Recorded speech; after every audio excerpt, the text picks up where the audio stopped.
নমস্কার বন্ধুরা, money magnet চ্যানেলে আপনাদের স্বাগত। আজকের ভিডিওতে আমি আপনাদের সাথে কারেন্ট আপডেট নিয়ে কথা বলবো, মানে ইউএস ইরান যুদ্ধের যে কারেন্ট আপডেট সেটা নিয়ে কথা বলছি। আর আমি আপনাদের এই বিষয়ে রেগুলারলি ডেইলি আমি ভিডিও বানিয়ে যাচ্ছি, আপনারা যাতে এই বিষয়ে আপডেটে থাকেন, মার্কেটে যারা যুক্ত আছেন তাদের সাহায্যের জন্য, এবং তারা যাতে প্রপারলি নিউজগুলো পান এবং প্রপারলি অ্যালার্ট থাকেন, সেই জন্যই ভিডিওটা বানানো। আপনারা পুরো ভিডিওটা পুরো ফলো আপ করবেন। এখানে ভিডিও প্রথমেই বলি, এর আগে ট্রাম্পের তরফ থেকে ইরানের সাথে যে 15টা ভিউ পয়েন্ট নিয়ে আলোচনা হয়েছিল, সেই ভিউ পয়েন্টের উপরে ট্রাম্প জানাতে চেয়েছিল যে মানে আগ্রহী ছিল ডিলের জন্য ইরানের সাথে, কিন্তু ইরান কোনোভাবেই আগ্রহী ছিল না। ইরান সেটা অফিসিয়ালি জানিয়ে দিয়েছিল, কারণ কি তারা পুরোপুরি ইউএসকে বিশ্বাস করছে না কাইন্ড কন্ডিশনে, কারণ কি ইউএসের যে মানে যে জিনিসটা চাইছে সে তার সাথে ইউএসের অ্যাকশানের কোনো মিল নেই, কারণ কি ইউএসএ তো অ্যাটাক করছে অলরেডি, তেহরানের উপর একটা অ্যাটাক হয়েছে। কারণ কি ডিল চেয়ে যদি কেউ কোথাও অ্যাটাক করে তাহলে বুঝতে হবে সেটা প্রপার ডিল চাওয়া হচ্ছে না, সেটা একটা সিউডো অ্যাটাক, একটা সিউডো কোনো একটা প্ল্যানিং চলছে, সেই প্ল্যানিংয়ের উপর ভরসা করা যায় না। সেই জন্য ইরানের তথ্য জানা হয়েছে প্রপারলি তাদের সাথে কোনো কথা হয়নি, তারাও যুদ্ধের জন্য শান্তি চায়, কিন্তু ব্যাপারটা হচ্ছে ওরা চায়, ইরান জানিয়েছিল যে প্রপারলি তারা একদম যুদ্ধটা শেষ করতে চায়, কোনো সিজ ওয়ার চায় না, যে এখন বন্ধ করলাম আবার শুরু করবো, এরকম কোনো কিছু চায় না। এবং তারা চায় প্রপার কম্পেনসেশন যুদ্ধটার জন্য, যেমন অনেক প্রচুর ক্ষয়ক্ষতি হয়ে গেছে।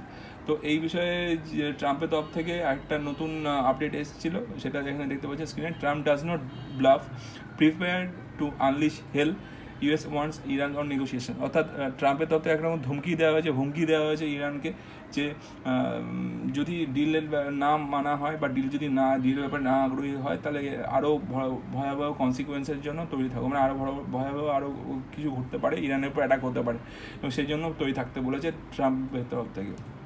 এবং এটা একটা মানে নেগোসিয়েশনে যাতে যেহেতু আসছে না ইরান, সেই যেহেতু ইউএসএ সেটা একরকম হুমকি হিসেবে ইউজ করছে। কিন্তু ব্যাপারটাতে এটাতে কী হচ্ছে, আমরা যখন আগের দিন আমি যখন করেছিলাম ভিডিও, তখন আমরা আন্দাজ পেয়েছিলাম যে হয়তো নেগোসিয়েশন আসতে পারে, এবং তার জন্য আমাদের মার্কেট র্যালি দিয়েছিল 700 পয়েন্ট, ওদিকে ডাউ জোন্স প্রায় 722 পয়েন্ট 800 পয়েন্ট মতো র্যালি দিয়েছিল, গোটা গ্লোবাল মার্কেট পজিটিভ ছিল। কিন্তু এই যে খবরটা উঠে আসছে, এতে একটা আমরা এসকেলেশনের আওয়াজ পাচ্ছি, ওটা যুদ্ধ আবার শুরু হয়ে যেতে পারে, এবং তার জন্য হয়তো এবং এফেক্টও পড়ে গেছে অলরেডি, যে মার্কেটের যে আমাদের ক্রুড অয়েল প্রাইস সেটা $100 পার ব্যারেল থেকে বেড়ে $104 পার ব্যারেল পৌঁছে গেছে। সুতরাং এই মুহূর্তে সিচুয়েশান ভালোর দিকে যাচ্ছে না, আমি বলবো খারাপের দিকেই যাচ্ছে।